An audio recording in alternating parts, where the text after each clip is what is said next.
محمد وآل محمد وعلى أهل بيته الطيبين الطاهرين المعصومين المهديين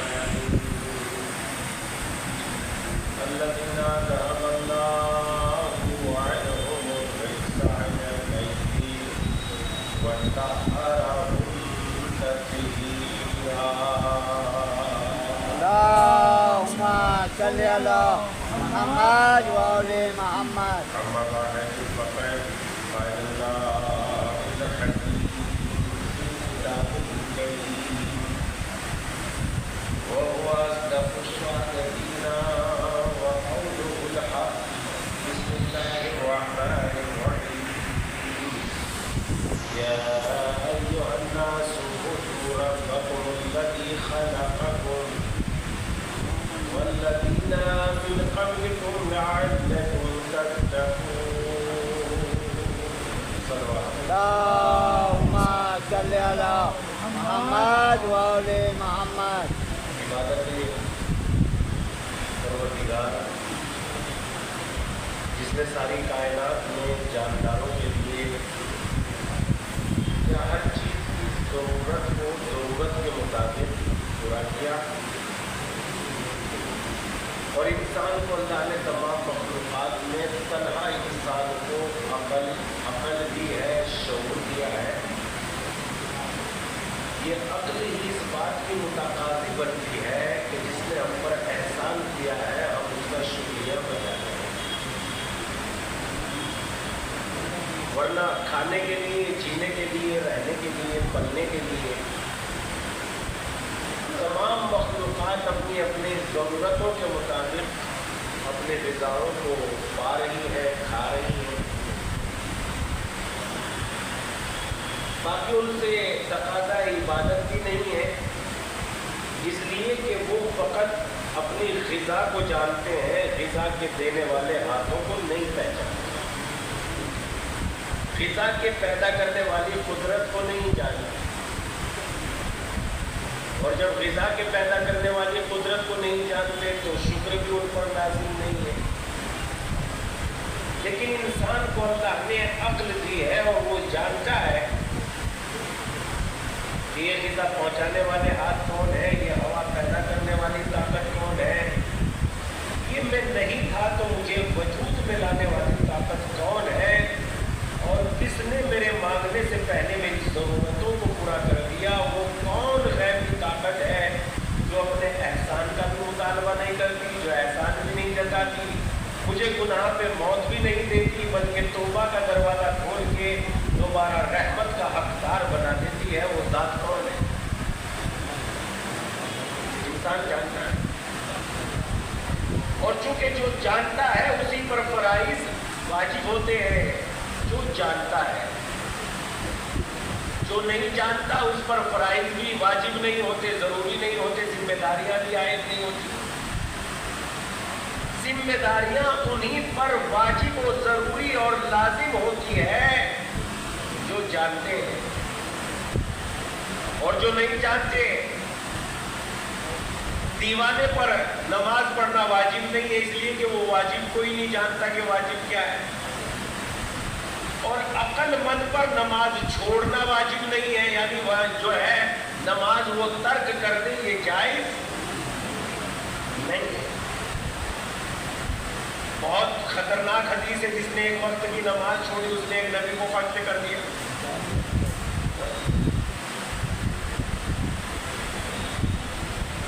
اور یہاں تک کی روایت ہے کہ جس نے 5 وقت کی نماز چھوڑ دی اس نے مجھ محمد مصطفیٰ صلی اللہ علیہ وآلہ وسلم کے ساتھ سارے نبیوں کو قتل کر دیا.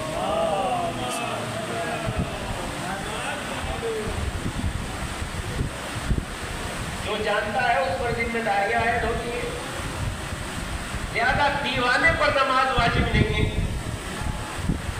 عقل مند پر نماز واجب ہے، اس لیے کہ وہ جانتا ہے کہ میرے مالک نے میرے ساتھ کیا کیا احسان کیے ہیں. ان احسان کی وجہ سے اس پر جذبہ شکر اور ادائے شکر لازم ہے. ادائے شکر کیسے ہوگا؟ ادائے شکر اس اعتبار سے ہوگا کہ مظلوم کی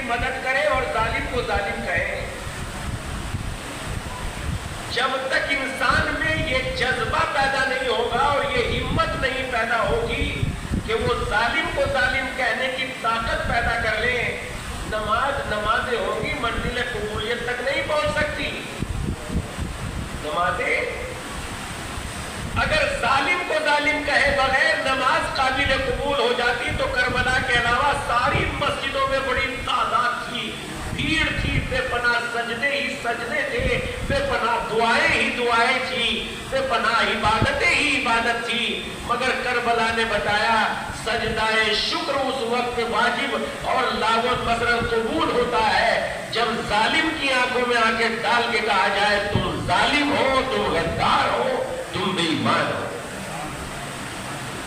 اگر یہ کہنے کی ہمت نہیں رکھتا انسان تو پھر نہ جانے مدینے کی مسجد میں کتنے لوگ نمازی تھے جو نماز پڑھ رہے تھے، اور تنہا حسین ابن علی تھے جو مدینے کو چھوڑ کے جا رہے تھے۔ وہ بتا رہے تھے جہاں لوگوں میں آواز بلند کرنے کی ہمت نہ ہو وہ جگہ قابل نماز کے قابل نہیں ہے، لوگوں میں آواز بلند کرنے کی ہمت پیدا کرو، چاہے جہاں سے بھی ظالم کے خلاف آواز پیدا ہو جائے، چاہے وہ ہوائی جہاز سے پیدا ہو جائے، چاہے مسجد کے مینارے سے پیدا ہو جائے، چاہے جنگل کی پہاڑوں سے پیدا ہو جائے، چاہے پہاڑوں کی بلندیوں سے پیدا ہو جائے، وہی جگہ کربلا ہے جہاں سے ظالم کو ظالم کہا جائے، اسی کو تو کربلا کہتے ہیں۔ کربلا ایک زمین کا نام نہیں ہے، کربلا ظالم کو للکارنے کی جگہ کا نام ہے۔ ایک صلوات پڑھ رہے محمد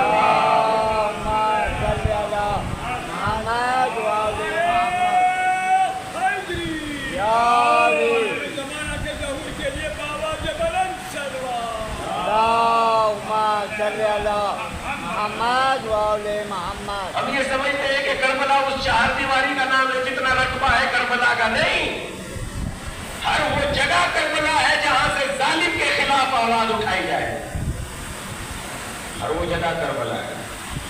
جگہ بھی نہ ہو، چاہے ہوا ہو، فضا ہو، ستارے ہو، سیارے ہو، چاہے جہاں ہو، جہاں سے بھی ظالم کے خلاف آواز اٹھائی جائے وہی کربلا ہے، اس لیے کہ کربلا ایک علامت بن گئی ظالم کے خلاف آواز بلند کرنے کی، کربلا ایک نشان بن گیا۔ ورنہ اگر ایسا ہوتا کہ جس چیز کا نام جس جو رکھ دیا بس وہی عبادت کر سکتے ہیں، ہم مثلاً اگر عبادت کرنا چاہتے بس مسجد میں عبادت کر سکتے تھے اور وہی نماز قابل قبول ہوتی، مگر خدا نے کہا نہیں، تم جہاں بھی میرا سجدہ کرو گے وہی جگہ مسجد ہے، تمہیں سجدہ کرنے کا شعور آنا چاہیے۔ ہم مسجدوں پہاڑوں کو بھی مسجد بنا دیں گے، مچھلی کے پیٹ کو بھی مسجد بنا دیں گے، اور قرآن میں کہا یونس کے لیے ہم نے یونس کو مچھلی کے پیٹ کو حضرت یونس کے لیے مسجد بنا دیا، مسجد، یہی لفظ استعمال کیا اللہ نے قرآن میں، مچھلی کے پیٹ کو مسجد کہا ہے، اور بنائی ہوئی مسجد جو نقصان پہنچا رہی تھی اس مسجد کو مسمار کر کے بتایا نیت کا کمال ہے، اگر نیت میں سجدہ ہو تو مچھلی کا پیٹ بھی مسجد ہے، اور نیت میں اگر خلل ہو مسجد زرار بھی مسجد زرار ہے، تو احاطے کا نام عظمت نہیں ہے، صداؤں کے بلند کرنے کا نام عظمت ہے۔ محمد والے محمد۔ کسی چہار دیواری کے اندر عظمت داخل نہیں ہو سکتی کہ ہم نے چہار دیواری کے عظمت اندر عظمت، اگر عظمت چہار دیواری میں مخصوص ہوتی تو خانہ کعبہ کے اندر کبھی بھی بت نہ جاتے۔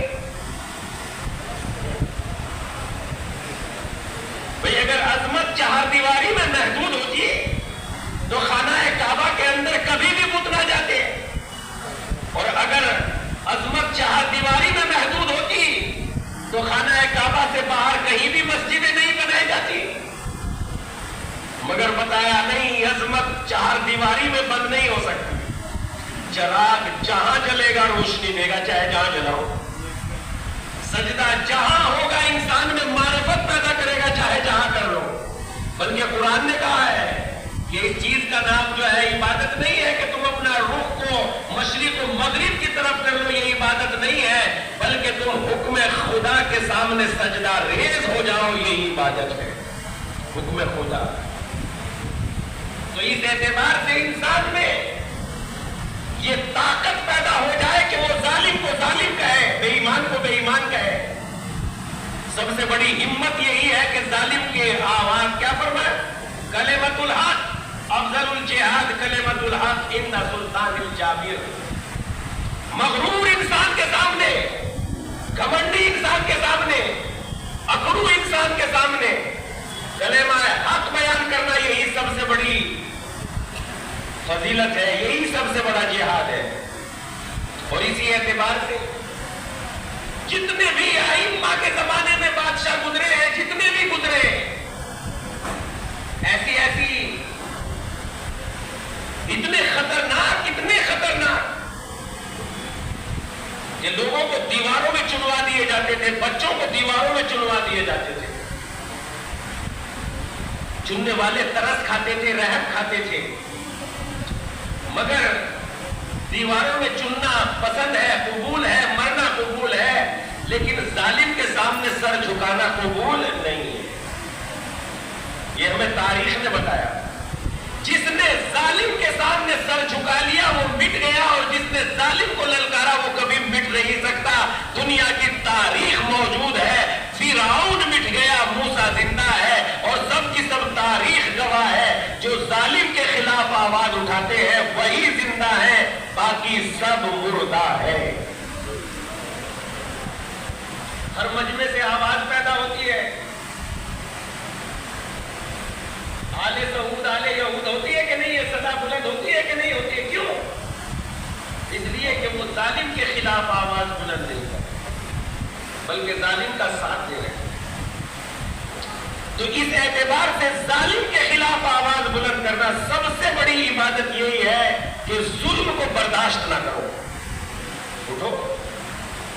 قرآن مجید میں نہ جانے کتنے آیات ہیں جو کہتی ہے تم تنہا تنہا کر کے اٹھو، اکیلے اکیلے ہو کے اٹھو، دو دو ہو کے اٹھو، تین تین ہو کے اٹھو، چار چار ہو کے اٹھو، اور زمین میں انصاف کا قیام کرو، انصاف کی بات کرو، عدل کی بات کرو۔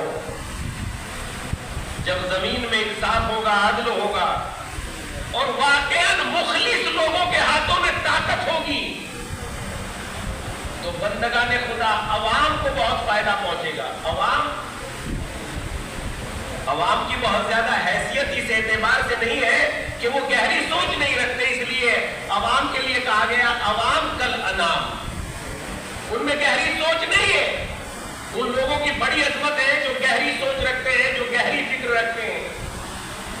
اس لیے ظالم کے خلاف آواز بلند کرنے میں بڑی عزت رکھی ہے۔ اور جب انسان ظالم کے خلاف آواز اٹھاتا ہے، نحیف سی طاقت ہے، کمزور سی طاقت ہے، چھوٹی چھوٹی طاقتیں بڑی بڑی طاقتوں میں بدل دیتا ہے خداوند عالم۔ چھوٹی سی طاقتیں، آپ دیکھ لیجئے کتنے کمزور لوگ ہیں جو ظالموں کے خلاف آواز اٹھا رہے ہیں، بہت ہی مختصر سے لوگ، بہت ہی کم، لیکن جنہوں نے ظالم کے خلاف آواز اٹھائی ہے ہمیشہ زندہ و جاوید ہو گئے۔ اور جنہوں نے ظلم کو برداشت کر لیا، ظالم کو پسند کر لیا، ظالم کو برداشت کر لیا، ایک کے بعد دوسرا ظالم آئے گا، ظالم کے ہاتھوں میں باغ ڈور تھماتا چلا جائے گا، اور وہ ساج باج کرتے چلے جائیں گے۔ عدل جب تک زندہ نہیں ہوگا قوم ترقی، قوموں کی ترقی کا ذریعہ ہی ہے کہ عدل و انصاف کا قیام کیا جائے۔ اور جب ہم عدل و انصاف کا قیام کرتے ہیں، عدل کی بات کرتے ہیں، انصاف کی بات کرتے ہیں، تو انصاف سے بڑی دولت کوئی چیز نہیں۔ علی کا مقصد بھی یہی تھا، امام حسین علیہ السلام کا بھی مقصد یہی تھا کہ انصاف زندہ ہو، عدل زندہ ہو۔ کسی عالم دین نے بڑی عظیم بات کہی ہے اس جگہ پر کہ علی کا مقصد یہ تھا کہ انصاف زندہ ہو۔ وہ کہتے ہیں دنیا کی ساری حکومتوں نے لوگوں کو اپنے ظلم سے تو ڈرایا ہے، تنہا علی کی ایسی حکومت تھی جس کے عدل سے لوگ لرزتے تھے، انصاف سے لرزتے تھے، تنہا عدل علی۔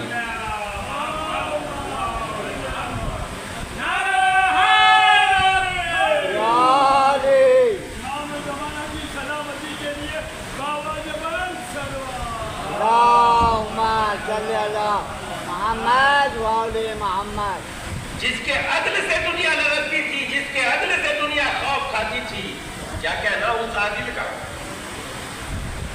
کیا فرمایا؟ وقت ضربت، وقت شہادت۔ اگر اسلام ایک بدن ہے، اسلام ایک جسم ہے، تو اسلام کی پیشانی پر علی کا یہ فقرہ لکھ دے خدا کی قسم، اے میرے بیٹے حسن، اس نے مجھ پر ایک حملہ کیا ہے، ایک ضرب لگائی ہے، اگر میں زندہ رہ گیا تو اپنے بدلہ اپنا قصاص خود لوں گا، اور اگر میں دنیا سے چل بسا تو ایک سے زیادہ حملہ کرنے کی تمہیں اجازت۔ علی کا انصاف۔ پھر اس کے بعد کہتے ہیں، کیا کہتے ہیں؟ تاریخ میں ملتا ہے علی کے عدل و انصاف کی داستان تاریخ میں ملتی ہے۔ تاریخ بتاتی ہے کہ جب ہم دیکھتے ہیں تاریخ میں، جب ہم دیکھتے ہیں کائنات میں، تو علی انصاف کی اس جگہ کا نام ہے، علی اس شخصیت کا نام ہے۔ جیسے کہ ایک صحابی کا نام تذکرہ ذکر کرتے ہیں تاریخ میں، ایک صحابی، اور وہ اس کے 3 بیٹے تھے، طرفہ، طریف اور طارف۔ ان کے 3 بیٹے ہونے کی بنیاد پر ایک روز ان کا گزر وہ بدترین دشمن علی کی طرف سے ہو گیا، تو اس نے آگ لگانے کے لیے اور جذباتی بنانے کے لیے کیا کہا ان کے والد سے، یعنی جس کے یہ 3 بیٹے تھے، طرفہ، طریف اور طارف، ان سے کہتے ہیں علی نے تمہارے ساتھ انصاف نہیں کیا۔ پہلے تو پوچھا تمہارے بیٹے کیا ہوئے، طرفہ، طریف اور طارف کیا ہوئے؟ کہا جنگ صفین میں شہید ہو گئے، قتل ہو گئے۔ کہا علی نے تمہارے ساتھ انصاف نہیں کیا، اس لیے کہ اپنے بیٹوں کو بچا لیا اور تمہارے بیٹوں کو قتل کروا دیا۔ مرتبہ ان کی آنکھوں سے آنسو جاری ہو گئے اور یہ کہنے لگے تم کیا بکتا ہے، علی نے میرے ساتھ انصاف نہیں کیا۔ حق تو یہ ہے کہ میں نے علی کے ساتھ انصاف نہیں کیا، اس لیے کہ علی جان شہادت دی کہ اللہ کے مقرب بن گئے اور میں زندہ ہوں۔ حق تو یہ ہے کہ میں نے علی کے ساتھ انصاف نہیں کیا۔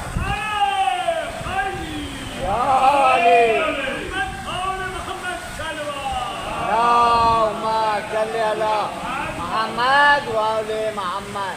واقع انصاف، علی معاشرے میں، سماج میں انصاف چاہتے تھے۔ علی یہ نہیں چاہتے تھے کہ ان کے فضائل بہت زیادہ پڑھے جائیں، بیان کیے جائیں، یہ نہیں چاہتے تھے علی یہ چاہتے تھے ایک ہی فضیلت پہ معاشرہ عمل کر لے، عمل پیرا ہو جائے۔ علی مثلاً قول سے زیادہ عملی بات کرنا چاہتے ہیں، جیسا کہ نہج البلاغہ میں امام نے خود فرمایا، جسے عمل گرا دیتا ہے اسے حسب بڑھا نہیں سکتا، اور جسے عمل بڑھا دے اسے حسب گرا نہیں سکتا۔ اس لیے کہ حسب کے اعتبار سے جو ابو لہب بڑے حسب و نسب والا تھا، مگر عمل نے گرا دیا، تبتی یدا ابی لہب، اور ابو لہب تیرے ہاتھ ٹوٹ جائے۔ مگر سلمان فارسی ادب میں حسب میں بہت کمزور تھے، مگر عمل نے بڑھا دیا۔ کیا کہا؟ سلمان منا اہل البیت، سلمان ہم اہل بیت میں سے ہے۔ تو علی یہ چاہتے ہیں کہ ان کی باتوں پر عمل کیا جائے، مگر ہمارا طریق کیا ہو گیا، ہمارا طرز عمل کیا ہو گیا، ہمارا طریقہ کیا ہو گیا؟ ہم علی کی باتیں بیان کرنے کو عبادت سمجھتے ہیں، علی کی باتیں ماننے کو عبادت، جبکہ فرق ہے۔ علی کی باتیں بیان کرنا فقط عبادت نہیں ہے، بیان کرنا شاید چھوٹی عبادت ہے، علی کی باتیں ماننا بہت بڑی عبادت ہے۔ علی کی باتوں کو تو ماننے والے کو مالک کہتے ہیں، مالک اشتر کہتے ہیں، ابراہیم کہتے ہیں، مختار کہتے ہیں، سلمان کہتے ہیں، مقداد کہتے ہیں، قمبر کہتے ہیں، بوذر کہتے ہیں، میسم کہتے ہیں۔ جو علی کی بات مان لیتا ہے وہ میسم۔ ایک صلوات پڑھ دے محمد محمد۔ اور جس کے سینے میں علی کی بات کے ماننے کا چراغ جل جاتا ہے، پھر وہ کسی اندھیرے سے نہیں ڈرتا۔ ظالم کو قرآن میں طاغوت کہا ہے، ظلمات کہا ہے، ظلمات اندھیرا، ظلمات اندھیرا، ظالم اندھیرا ہے، انصاف روشنی ہے۔ تو اس اعتبار سے ہم غور کریں اور دیکھیں کہ انصاف کا دامن پکڑے اور دیکھیں کہ دنیا میں انصاف کریں، اور جب ہم انصاف کریں گے انشاءاللہ تعالی ہماری زندگی، انصاف بہت بڑی دولت ہے، انصاف بڑی نعمتیں لے کے آتا ہے، انصاف بڑی برکتیں لے کے آتا ہے۔ حق و انصاف، اور جب ہم کو انصاف بڑی نعمتیں لے کے آتا ہے، معاشرے کو آباد کرتا ہے انصاف، سماج کو قیام دیتا ہے انصاف۔ اسی لیے انصاف کی خاطر علی قربان ہو گئے، انصاف کی خاطر۔ چار جلدات نے اپنی کتاب عدالت انسانی میں لکھا، 100 عدالت انسانیہ میں تحریر کرتے ہیں، جارج جلدات کہتے ہیں قتل علی فی محراب شدت عدل، علی محراب عبادت میں اس لیے قتل کر دیے گئے کہ وہ اپنے عدل و انصاف میں شدت رکھتے تھے، یعنی عدل قائم کرنا چاہتے تھے، انصاف قائم۔ علی بذات خود انصاف پر ہوتے اور مصلی پہ عبادت کرتے تو کوئی دشمن نہ ہوتا۔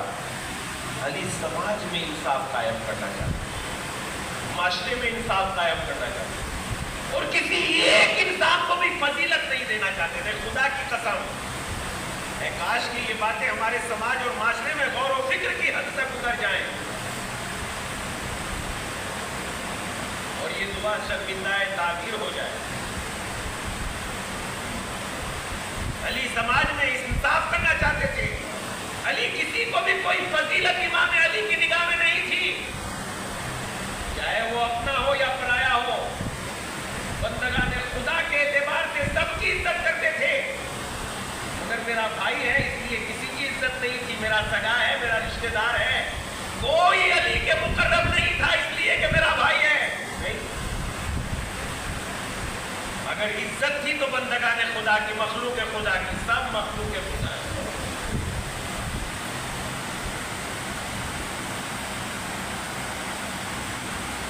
طلحہ و زبیر آئے،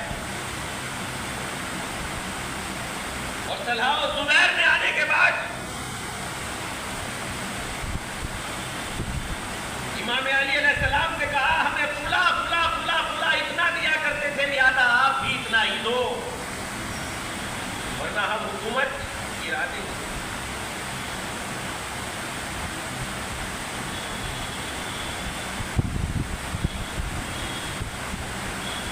امام نے فرمایا مجھے یہ نہ بتاؤ کہ تمہیں فلا فلا فلا کتنا دیا کرتے تھے، مجھے یہ بتاؤ کہ تمہیں رسول اللہ کتنا دیا کرتے تھے۔ اتنا ہی دیتے تھے جتنا آپ دے رہے ہیں، تو بتاؤ فلا فلا کی سنت قابل قبول ہے یا رسول اللہ کی سنت قابل قبول ہے؟ میں نے رسول اللہ کی سنت پر عمل کیا ہے، کسی دوسرے کی سنت پر اللہ نے عمل کرنے کا حق نہیں دیا ہے۔ اس کے بعد انہوں نے کہا کہ نہیں، ہم پیغمبر اسلام کے مقرب ہیں، پیغمبر کے رشتہ دار ہیں، مجاہدے ہم نے بہت کیے ہیں اسلام کے لیے، ہم جو ہے پیغمبر اسلام، ہم سابق الایمان ہیں، سابق الاسلام ہیں، یہ 3 باتیں انہوں نے کہی، ہم سابق الاسلام ہیں، ہم پیغمبر کے مقرب ہیں، قریبی رشتہ دار ہیں، ہم جو ہے مجاہد ہیں، ہم نے مجاہدہ کیا ہے۔ امام علی نے کہا بیٹھ جاؤ، بالکل ایمانداری سے بتا دو پیغمبر کے بڑے رشتہ دار تم ہو یا میں؟ کہا نہیں مولا آپ زیادہ بڑے ہیں، کہا اسلام کی خاطر تم نے زیادہ مجاہدے کیے ہیں کہ میں نے؟ کہا نہیں مولا آپ تو سب سے زیادہ مجاہدہ کرنے والے ہیں، آپ کے بارے میں تو پیغمبر نے کہا یا علی جب سب چلے گئے تو آپ کیوں نہیں گئے؟ تو آپ نے کہا کفر کے ایمان کے بعد کفر اختیار نہیں کر سکتا، آپ سے بڑا مجاہد کون ہو سکتا ہے؟ کہا اس کے بعد امام نے معلوم کیا، اور اس کے بعد اب مجھے بتاؤ تمہیں خدا کا واسطہ جس کی عبادت کرتے ہو اسی پروردگار عالم کا واسطہ یہ بتاؤ سابق الایمان تم ہو یا میں؟ نہیں یا علی سابق الایمان آپ ہی ہے۔ کہا مجھ سے بڑا علی رسول اللہ کا کوئی رشتہ دار نہیں، مجھ سے بڑا کوئی مجاہد اسلام نہیں، مجھ سے بڑا کوئی سابق الاسلام نہیں ہے۔ اور بیت المال کے سامنے سے ایک مزدور گزر رہا تھا، امام نے قسم کھا کے کہا خدا کی قسم جس کے قبضہ قدرت میں علی کی جان ہے، جتنا اس بیت المال میں علی کا حق ہے اس مزدور کا بھی اتنا ہی حق ہے جو راستے سے گزر رہا ہے۔ علی کسی کو ایک نیا پیسہ بھی زیادہ نہیں دے سکتے، اس لیے کہ علی سماج میں انصاف چاہتے ہیں۔ انصاف برکتیں لے کے آتا ہے، عزتیں لے کے آتا ہے، تعلیم لے کے آتا ہے، نور لے کے آتا ہے، روشنی لے کے آتا ہے۔ انصاف کی وجہ سے سماج آباد ہوتے ہیں، ظلم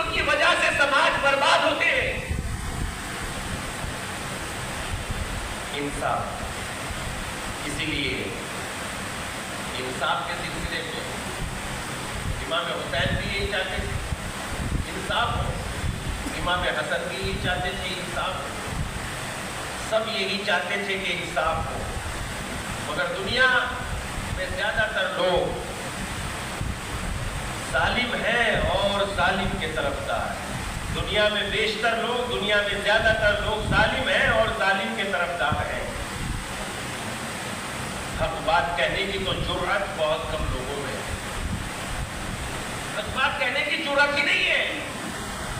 حق بات بہت کم لوگ کہتے ہیں اور بہت کم لوگوں میں جرأت ہے۔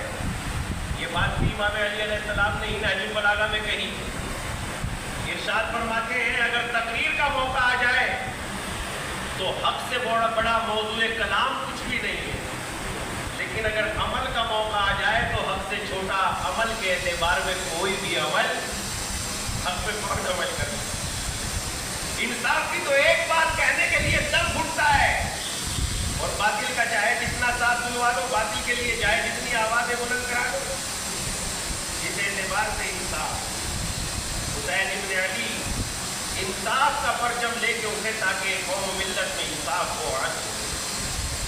اور جب عدل کے سلسلے میں مگر دنیا کا یہ طریقہ رہا ہے، جس نے انصاف کی آواز اٹھائی ہے اس کے حصے میں ہمیشہ تلواریں آئی ہیں، اور جس نے ظلم کی آواز اٹھائی ہے اس کے حصے میں لوگوں کی ہمدردیاں آئی ہیں۔